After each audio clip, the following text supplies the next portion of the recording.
as you saw opening weekend rotation, we go Sedo, Moss, Sims.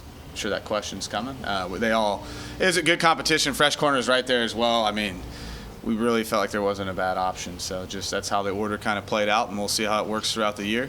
Obviously, the luxury of having all three is very unique for an entire season, but if it plays out like that, great. But we will be, week-to-week competition based on what we see and where we feel like they're progressing and how those roles shake out. But to this point, that's what we think it should be, and that's what it is. How has Sims progressed as a pitcher to be able to claim that last spot? I mean, tremendous amount. He is. He's a sophomore, but he feels like a junior to me. Just the jump and everything. And to his credit, man, he was really, really steady as a freshman.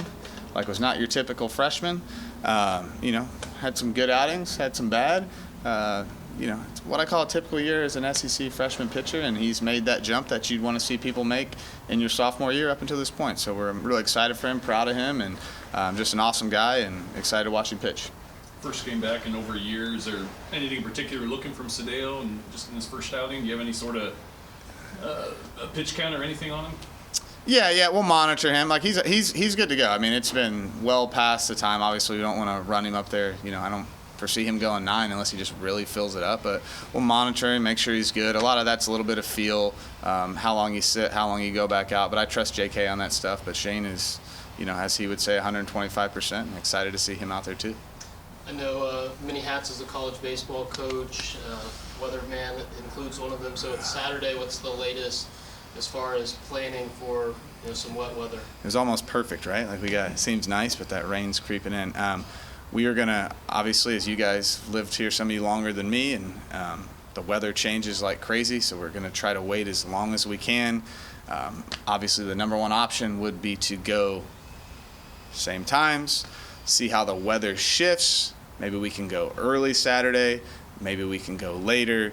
The other scenario would be 2 tomorrow. That's going to be an early decision tomorrow. We do not want to have to do that. Our issue we're into a little bit is we had to move the game up to noon from 1, and I have made it pretty clear to everyone I will never play a baseball game with a clock on it ever again. Obvious reasons. So, I guess really terrible case would be we're getting up really early on Sunday. So we're going to see how it shakes out. I don't care if we start this game at 9:30 p.m. on Saturday. I don't care if we start this game at 9 a.m. on Saturday. I'd like to keep 3 days for opening weekend. But right now we're just going to control what we can control, and the weather in Bryan College Station is one I found out I cannot do. So. How competitive have the last 2 infielder spots been throughout this preseason? Really competitive. Really. It's been from the fall until now, and it's been some back and forth. If you remember, I believe Boston Kellner did start at shortstop our first scrimmage, and he was at second a long time ago. And then it's a battle, and you're going to see different guys get in there, right? It'd be really cool if everyone just won their jobs, all 9. It's just not going to happen. So there's performance in practice, which gets you to this point, and then there's performance in the game with a little bit of patience from coaches and seeing what you feel like from guys long term. But in the end, we want to win baseball games. So we are always going to put out what we feel is the team that gives us the best chance to win on that day. The open scrimmage with Aiden Sims, he had such a quality outing. How much of that was built into the decision process, or did that kind of confirm where you kind of were going with ultimately making him the Sunday? Yeah, it helped a ton. And he's just pitched awesome spring and fall. I think there's one day our hitters got to him a little bit, and it was really favorable conditions. He made pitches, continued to make pitches. But yeah, you want to see guys pitch well up until the end, and he's earned everything he's gotten to this point.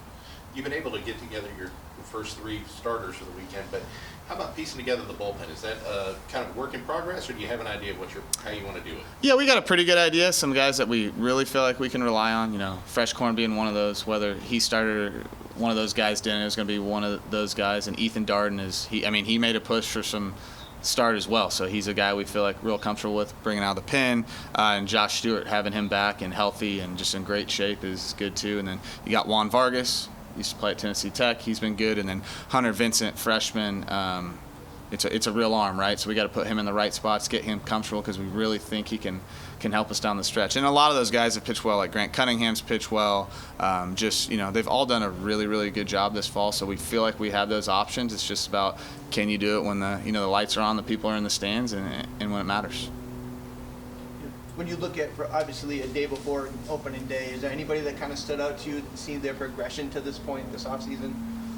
I think a lot of guys. I think, the easy answer is to pick a freshman, because there's a lot of those. But Gavin has really, really progressed just with the injury. And it wasn't just like he didn't just come back when he was healthy and like, oh, he was good to go. Like, when you don't swing a baseball bat for a long time, you really, really got to put in a ton of work. And we pushed it. He pushed it. Like, credit to him. He did everything we asked of him, and he's really progressed. I think we got to about November.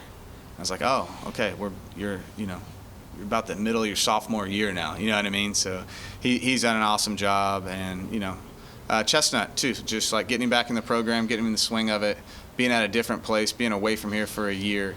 Had to get him back, on track. And he's worked really, really hard to get to this point. And just guys like that, I'm excited to, when they get out there, whenever it is, if they start or if they come off, I really, really appreciate the work they've put in and to get to this point. You have Gavin starting at first base. Is that? Yeah, Gavin will start at first tomorrow. What's that transition been like for him?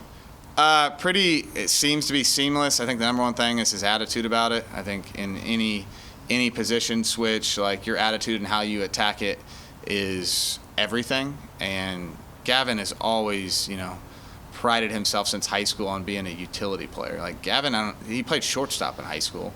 When I saw him play at Arizona State when he was in high school travel ball, he played right field and catcher. So third base was new, first was new. He just really prides himself on being a versatile player. And I would be, I think it's crazy to think he'll play first every game. I think you'll definitely see him at third some, and he's been working out at both. So he's gotten really comfortable over there, and he was naturally comfortable from the beginning, which really helped. And then he was able to get better, mix that in with a great attitude about being over there, and he's been good. Was that a matter of just the pieces that you have, the best lineup you can put out there? Was it something about moving him over there for his future health or whatever?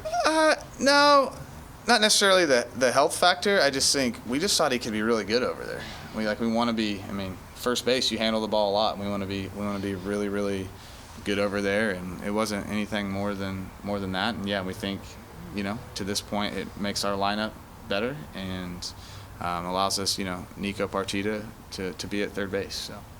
How was the start of this season, day before opening day?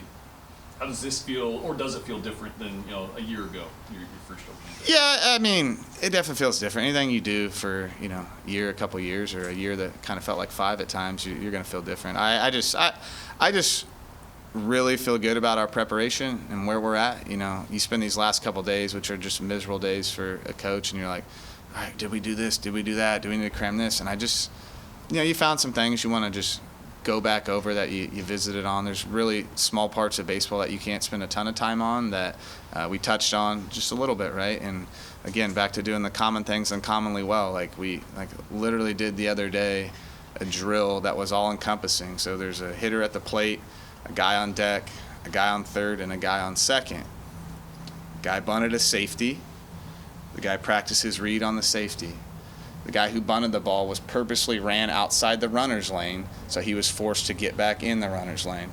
The guy from second scored from home. He acted like it was a double. The guy on deck coached home plate. The guy who scored made sure his head was down, and he touched home plate. So, we've just touched on those things all year. We haven't felt like we've had to, get them in, and that gives you comfort, right? And then the guys can just go out and play baseball. Just wins aside, what are maybe some of the biggest things you're looking to see from your guys this weekend as lights come on and seats are filled? I think compete. I'm not looking to see it. It's just a standard. So, but I always like to see it, right? And I always feel like we have that. Our thing we have to do is play good fundamental baseball. We got to throw strikes when it's hit to us. We got to catch it or throw it to first. Make plays when you need to make plays. Do your job at the plate. Get on base.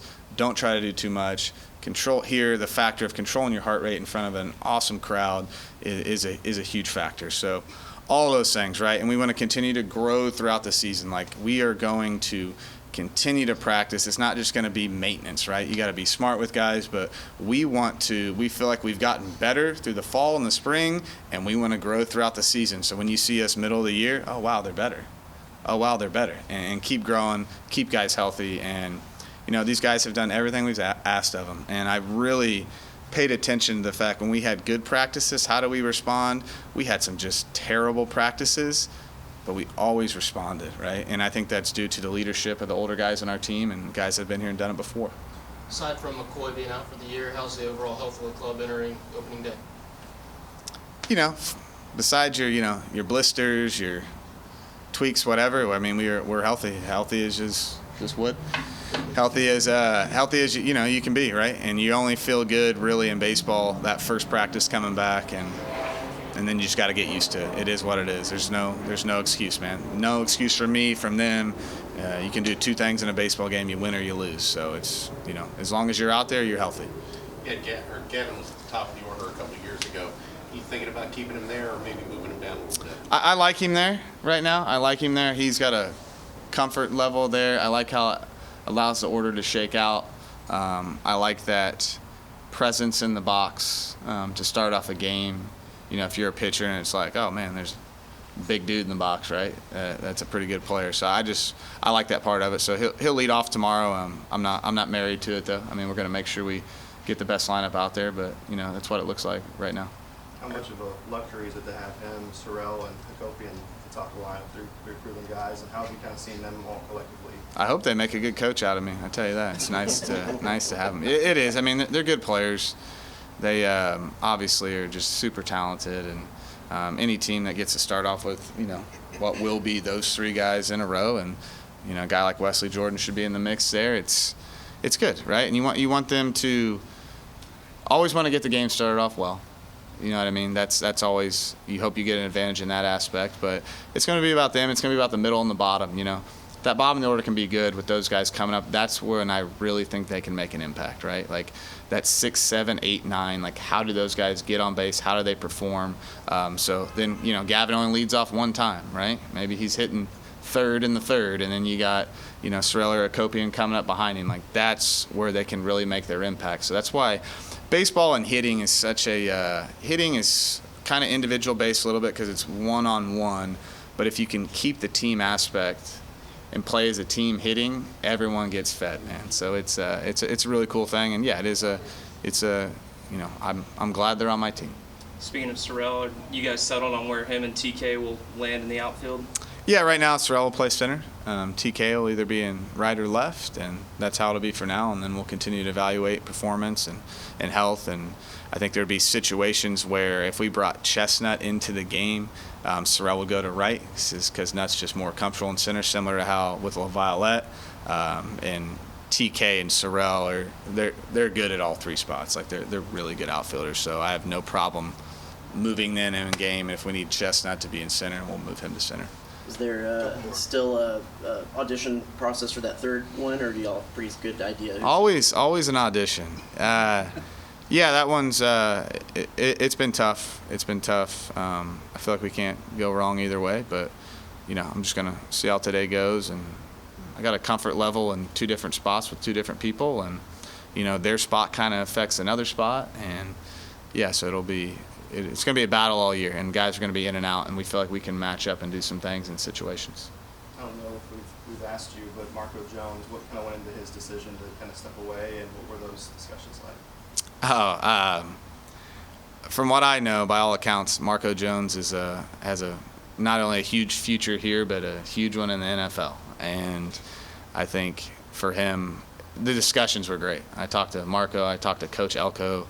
I mean, during the portal, that guy's so busy, and he took the time to call me, which he didn't need to do. I kind of had an idea when I saw my man starting off on kickoff, and then I'm like, oh, when he got in, I'm like, Marshall, look, there he is. And then it turned into like he's just in the game. I kind of felt like it was heading in that direction. Marco's awesome, great, love his parents. I wish him, nothing but the best. And he was a really good baseball player, maybe a Major League Baseball player, but I know he's way closer to the NFL right now than, he is to the MLB. And I'm excited. He's in Maroon. He's going to be knocking some dudes' heads off in the future. Given the number of battles that we've talked about just with you right now, do you like the depth that you have at different places going into this season? Yeah. I mean, that's one of the things we wanted to make sure we had this year. We felt like our ceiling was good, right? You name 3 guys that are really good. I feel like some really good on the mound. And it's like, how do we raise our floor, right? How do you raise your floor and prepare those guys to be ready to play? Now, some of them are young, but they're prospects. Like they're players that may not be consistent, but on any given day can really impact a game. And yeah, I like it. I like it a lot. And we just want to keep that depth, right? Because you have depth until you don't. And right now we have it. And I just feel like they're prepared to, a lot of guys who play different positions, quality at bats, all those things. Our freshman class, which a lot of people have talked about, is really good. And they're right. Like they are good. They are good. And you're going to see some of them out there tomorrow and throughout the course of the season.